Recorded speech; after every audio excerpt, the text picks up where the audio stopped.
तो मूवी की शुरुआत में हम सुनसान सड़क पर एक गाड़ी को कहीं जाता हुआ देखते हैं। कार में सारा और उसका बेटा क्रिस था। सारा ने अपने पति को छोड़ दिया है और वो एक नए जगह शिफ्ट होने जा रही थी। इसका पति इसे बहुत मारा पीटा करता था। उसने इसकी जिंदगी नरक बना रखी थी। खैर सारा का एक्सीडेंट होते होते बचता है। ये लेडी से पूछती है क्या वो ठीक है, पर लेडी कोई जवाब नहीं देती और वो बड़बड़ा रही होती है कि सब लोग मारे जाएंगे, वो सबको मार देगा। सारा को लेडी बड़ी अजीब लगती है। तभी ये क्रिस को घूर घूर के देखने लगती है। सारा जल्दी से यहाँ से भाग जाती है। फिर ये अपने नए घर पर शिफ्ट हो जाते हैं। दोनों माँ बेटे अजीब सा मुंह बनाते हैं और मस्ती करते हैं। ये अपने बेटे से बहुत प्यार करती थी। सारा बेसमेंट को एक्सप्लोर करने आती है। तभी क्रिस की चीखने की आवाज आती है। क्रिस एक स्पाइडर से डर रहा था। सारा स्पाइडर को बाहर ले आती है और कहती है तुम्हें अब इन कीड़े मकोड़े से नहीं डरना चाहिए। क्रिस इसे मारने को बोलता है। जब ये मना करती है तो ये कहता है मेरे डैड होते तो वो मेरे लिए इसे मार देते।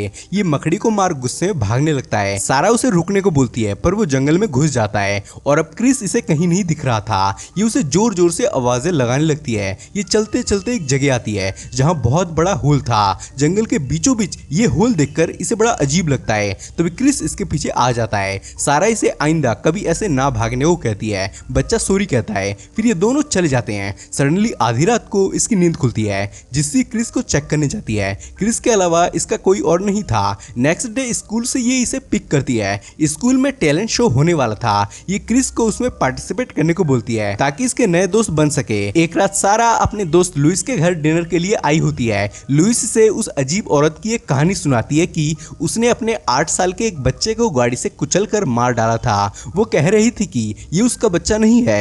ये घटना सुन सारा बहुत शॉक होती है। एक रात इसकी नींद खुलती है जिससे ये क्रिस को चेक करने जाती है पर क्रिस बेडरूम से गायब था जिससे ये घबरा जाती है और उसे आवाज लगाने लगती है। तभी ये देखती है घर का मेन गेट खुला हुआ है जिससे ये समझ जाती है वो कहीं बाहर चला गया है। ये बहुत ज्यादा घबरा जाती है और उसे जंगल में ढूंढने आ जाती है पर यहाँ भी कहीं क्रिस दिखाई नहीं दे रहा था। सारा भागती हुई घर वापस आती है और इमरजेंसी नंबर पर कॉल लगाती है और अपने बेटे की मिसिंग रिपोर्ट लिखवाने लगती है पर तभी क्रिस इसके पीछे आ जाता है और तब जाके इसके जान में जान आती है। ये पूछती है तुम कहाँ गए थे, पर बच्चा कोई जवाब नहीं देता। नेक्स्ट डे ये डॉक्टर के पास आती है क्योंकि इसे एंजाइटी डिप्रेशन वगैरह हो रहा था। एक सुबह क्रिस अपने मॉम के लिए फ्लावर्स तोड़कर लाता है पर सारा आइंदा बिना बताए बाहर जाने को वार्न करती है। इसके बाद ये इसे स्कूल से पिक करती है। तभी रास्ते में वही अजीब लेडी इनका रास्ता रोकती है और इन्हें घूर घूर के देखने लगती है। फिर इनके पास आने लगती है। सारा बाहर आती है और इसे रास्ते से हटने को बोलती है पर लेडी उस दिन की तरह बड़बड़ा रही होती है कि सब मारे जाएंगे, कोई नहीं बचेगा। तभी ये सारा को कहती है ये तुम्हारा बेटा नहीं है। तभी लेडी का पति यहाँ आ जाता है। ये अपना नाम डैश बताता है। खैर नूरन क्रिस को घूर घूर के देखने लगती है और कहती है मैं सच कह रही हूँ ये तुम्हारा बेटा नहीं है। सारा डर के भाग जाती है और उसे पागल समझती है। एक रात बीतता है। फिर नेक्स्ट डे ये उसी अजीब लेडी को देखने जाती है पर वो यहाँ का नजारा देख खौफ से भर जाती है। नूरन को किसी ने जान से मार डाला था। सारा पुलिस को ये रिपोर्ट देती है। फिर अपने फ्रेंड लुइस के शॉप पर काम करने आती है। लुइस को भी अजीब लगता है कि अचानक वो लेडी कैसे मर गई। बेचारी को किसी दरिंदे ने ब्रूटली मारा। सारा लेडी के फ्यूनरल पर आती है। इधर घर के सारे मिरर्स को ब्लैक कपड़े से ढक दिया गया था जो बाकी बड़ा अजीब था। ये इसके बॉडी को देखती है। फिर डैश इससे मिलता है और अपने 8 साल के बेटे जेम्स के बारे में बताता है कि उसके 8वें बर्थडे के बाद नूरन ने कहना शुरू कर दिया था कि ये उसका बेटा नहीं है क्योंकि जेम्स की हरकतें, पर्सनैलिटी सब कुछ बदल गया था। फिर उस दिन जब उसने तुम्हारे बेटे को देखा तो उसे स्ट्रेंज फील हुआ और वो कहने लगी कि ये तुम्हारा बेटा नहीं है। दरअसल नूरन आत्माओं को देख सकती थी। शायद उसने तुम्हारे बेटे में किसी बुरी आत्मा को देखा हो। डैश की ये बातें सुन सारा घबरा जाती है। नेक्स्ट डे जब ये जंगल में रनिंग कर रही थी तब इसे क्रिस का खिलौना यहाँ पड़ा मिलता है जो देख इसे लगता है क्रिस यहाँ जंगल में आया होगा। सारा इस हॉल को देखने आती है। हॉल को देख इसे बहुत स्ट्रेंज फीलिंग्स आती है। क्रिस जब खाना खा रहा होता है तब ये पूछती है तुम जंगल में क्यों गए थे। ये कहता है मैं नहीं गया था। जिसे सारा कहती है तो फिर तुम्हारा खिलौना वहां कैसे पहुंच गया, पर तब भी क्रिस कहता है वो जंगल में नहीं गया। तभी ये टेबल से सारा पर अटैक करता है जो देख ये शॉक हो जाती है कि इतना भारी टेबल को इसने कैसे सरका दिया। रात के वक्त इसे क्रिस के रूम से कुछ हलचल की आवाजें आती है जिससे ये बेडरूम में झांकती है और देखती है कि क्रिस मकड़ी को पकड़ रहा है। फिर वो मकड़ी खा जाता है जो देख इसके पैरों तले जमीन खिसक जाती है और अब इसे क्रिस से डर लगने लगा था। इसे उस पर डाउट हो रहा था। नेक्स्ट मॉर्निंग ये इसे डॉक्टर को दिखाती है और कहती है पिछले कुछ दिनों से इसे क्रिस बदला बदला लग रहा है और कल रात तो इसने कीड़े खाए। डॉक्टर इस चीज को ज्यादा सीरियस सीरियसली नहीं लेता, लेकिन ये बहुत सीरियसली लेती है, इसलिए चुपके से इसके रूम में कैमरा लगा देती है ताकि सच इसके सामने आ सके। सेरा जब कपड़े सुखा रही थी तब क्रिस उसे घूर घूर के देख रहा था। खैर ये जब इसे नाश्ता खिला रही थी तब बच्चा इसके चोट को देखने लगता है। दरअसल ये चोट इसके पति ने इसे दिया था।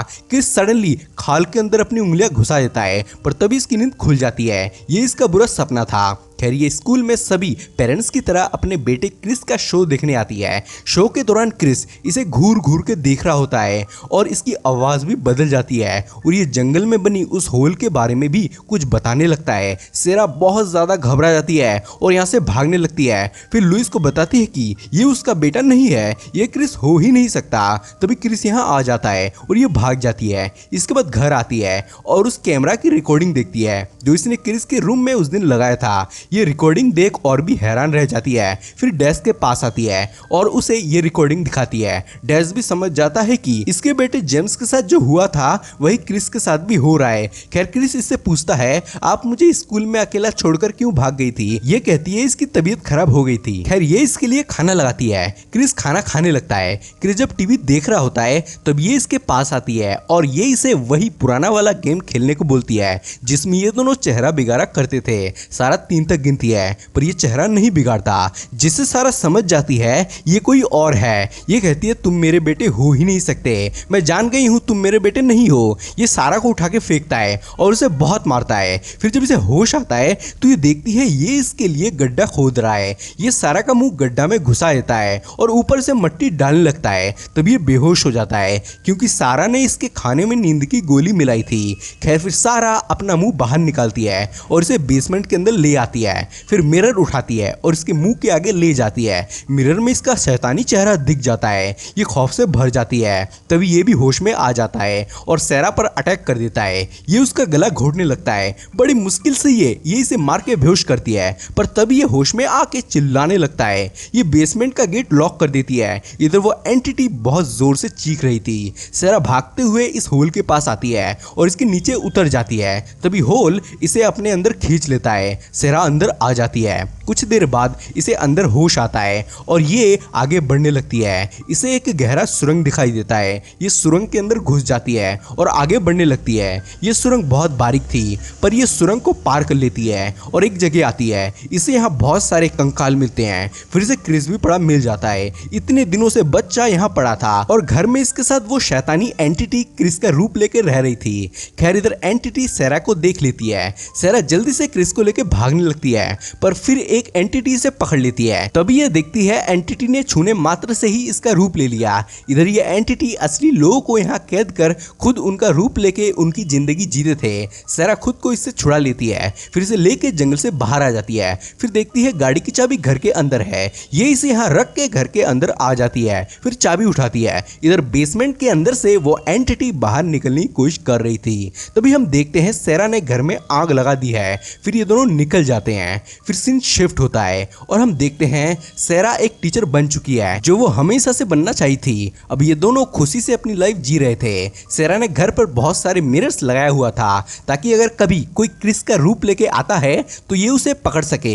खैर इस मूवी का एंड हो जाता है। तो इस वीडियो का शाउट आउट जाता है शमसुल हकू शेख को। आप भी सब्सक्राइब एंड कमेंट करो ताकि कल मैं आपको शाउट आउट दूं। तो चलिए मिलते हैं अब नेक्स्ट वीडियो में।